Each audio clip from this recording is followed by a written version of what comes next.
Good afternoon, ladies and gentlemen. Welcome back to another video. In today's video, we're going to be talking about the possible strengthening of Tropical Storm Elsa.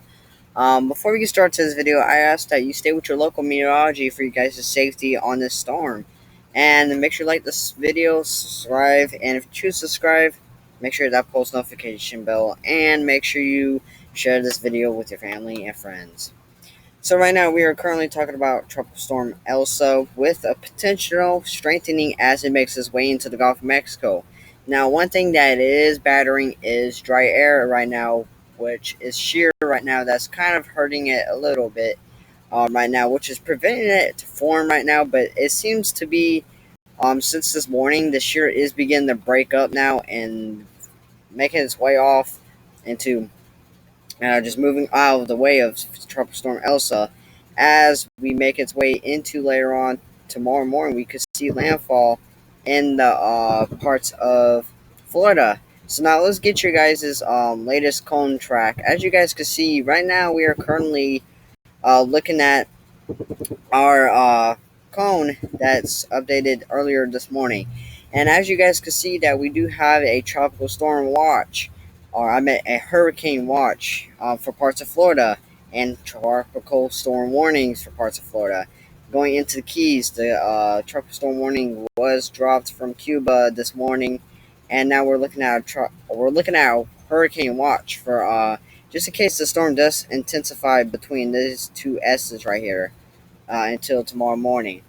So, pretty much we're just gonna have to watch out for the storm. What's gonna be doing right now? We're just watching out what it does the next probably uh 17, 18 hours before landfall.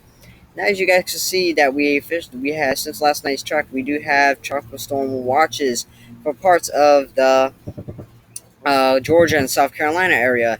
And as you guys can see, that this is going to be a fast-moving storm. We're expecting landfall around 8 a.m. tomorrow morning, making its way into the South Carolina area around 8 a.m.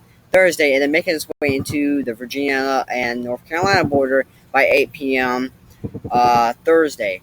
Now, the GFS and European are showing two different things with the winds, and part of me goes with the GFS, but the European might be also right because the European is showing gusts up to parts of Florida up to probably around a good 60, 50 miles an hour. And then once it gets up here to parts of the Virginia area and North Carolina, we're talking about gusts up to 60 to 70 miles an hour, which I think that's a little overdone. But let me reason out why the storm is probably not going to be weakening in this area right here, because we're going to be around Thursday. We're going to have a front in this area, and this storm is going to be feeding off of the front and begin strengthening. It's going to take all that energy out of the front and then absorb it into itself so it can strengthen right there. That's why we have an S right here close on top of land, because we're going to have that front that comes in, and we're going to have that storm that's going to be playing the part. And I'll show you guys the future radar if I can. So we're going to be taking a look. The next thing we're going to be looking at is our surge map right now. So you guys can see since last night we've had a few more spots that have been added to surge right in here, the South Carolina area, South Carolina, Georgia area, and then down here pretty much towards Tampa Bay area, 3 to 5 feet. And if you guys are below sea level, this is going to be a problem for Tampa Bay. Even parts of all the way into the Panhandle right here, all the Key West, you guys are below sea level. Now, this is going to be a problem for the coastal places. The places that are located around the beach are just probably down the street from the beach. That's going to be a problem for them. But not too much of a problem for surge that people that live out deep in the lands. That's not going to be too much of a problem for you guys. So that is your surge map for right now. So next thing we're going to be looking at is our rainfall. So as you guys can see, that a lot of our rainfall has been pushed off into the Gulf of Mexico. This is where we're going to see most of our rainfall in the next probably 10 to 15 hours. It's going to be off the Gulf of Mexico. In the Gulf of Mexico, we do have a little bit of land right in here. But Tampa, you guys were talking about 4 inches yesterday. Now you guys have been dropped down to 2 inches. And then parts of Key West, you guys are going into 4 inches of rain. And pretty much for Tampa Bay, you guys are going to see 2 inches, and then Tallahassee, you guys are going to probably see an inch. These are estimations; they're not completely right. You guys, Tampa Bay, you guys can see more than 2 inches. It's just around there. There's a good estimation. So if we look at right now, let's look at our current storm. Let's reload this. And if we look at our current storm, it's still not strengthening. It is moving northeast right now. So it's not moving too fast as of right now. It's slowed down a lot, but it's something we do have to keep an eye on because the slower it goes, the more we're going to be seeing strengthening in this storm. So now we go to windy.com and look at our parts of our wind gusts, our sustained winds and wind gusts. So as you guys can see, that we're going to be seeing some strong winds with the storm of the coastal. And this is going to be more of a coastal problem for winds and all that because the center is going to be too far off the right here. See coastal Cape Coral, you guys can see sustained winds up to 75. I'm at 27 to 28. And then as we play this out for you guys, going into parts, moving in 32. This is sustained winds. You look at this, keep moving up. You guys look 46. We're seeing sustained winds in the storm to about 50 in the storm. So then we move our way into Tampa Bay. As it makes its way into Tampa Bay later on, today 2 a.m. Later on tonight, you guys see 23, 33, 34, and then as it makes its landfall, we're going to be seeing a little bit more closer to land where we're going to see more of this strong wind type of thing that's going to be happening. So you guys see 52, and then for parts 41, 40, these are sustained winds. This is the European. The European might be overdoing it. We don't know. And as soon as it makes landfall, it's talking about it's going to have a dramatic weakening.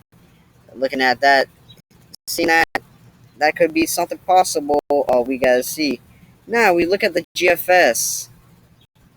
The GFS is saying something a little bit, maybe not even similar. We're talking about a good gust up to probably 32 miles an hour. Could be true because the GFS is not much of a wind producer. It's not really meant for wind. The European does overdo stuff, and the European has been struggling with models this year.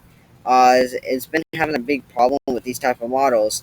But in tomorrow's video, guys, or later on today's video, or maybe if I post one tonight, I'm going to be updating you guys for the Georgia area where we're going to be seeing this thing going next.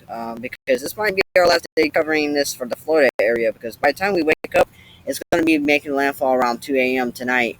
Or 8 a.m. I'm at 8 a.m. tomorrow morning. So by the time we wake up tomorrow morning, you guys start your day. We're going to be seeing our day as we start, pretty much. Sorry for the noise in that. But the Euro with wind gusts 115, 114. I feel like honestly that is overdone with that storm. I think the European is pushing it a little too much. You look at let's see. Yeah, look at this right here.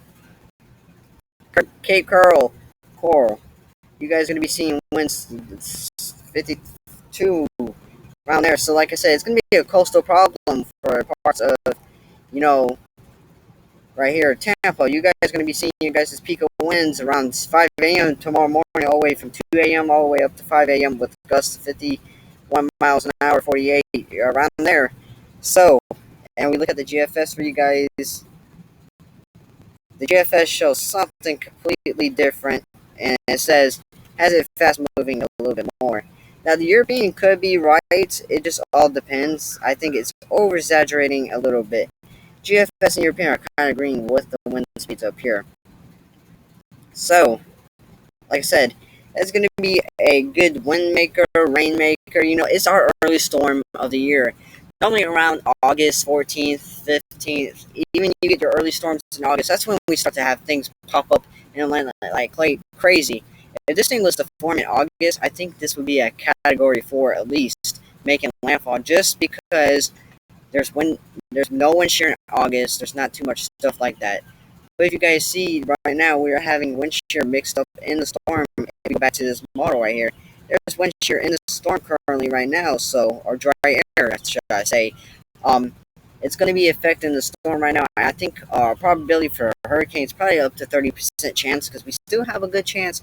Hey, the National Hurricane Center is letting you know, hey, there's still a possibility of this thing forming into a hurricane in the next probably 10 to 15 hours of it making landfall. So it's something we still have to keep an eye on. We're not done with the storm yet until it makes landfall. And even after the storm makes landfall, we still have to worry about parts of the Georgia, not Georgia, some of Georgia, but mainly into the Carolinas and Virginia area, where it could be strengthening off that cold front, which we will be getting into that later on video, later on tonight or tomorrow morning's video. So that's be wrap up the video today, guys. If you guys enjoyed it, hopefully you guys did. Make sure you like, comment, subscribe, share this video, and turn your post notifications. And we dropped our official Instagram page. Make sure you guys go check it out at Jacob's Weather, no spaces. And another thing is we dropped brand new merch. It's gonna be some new merch that's been dropped. I have a merch right now that's dropped right now, but more merch is coming soon. So make sure you guys go catch you some. Maybe link in the below if I remember. Until next time.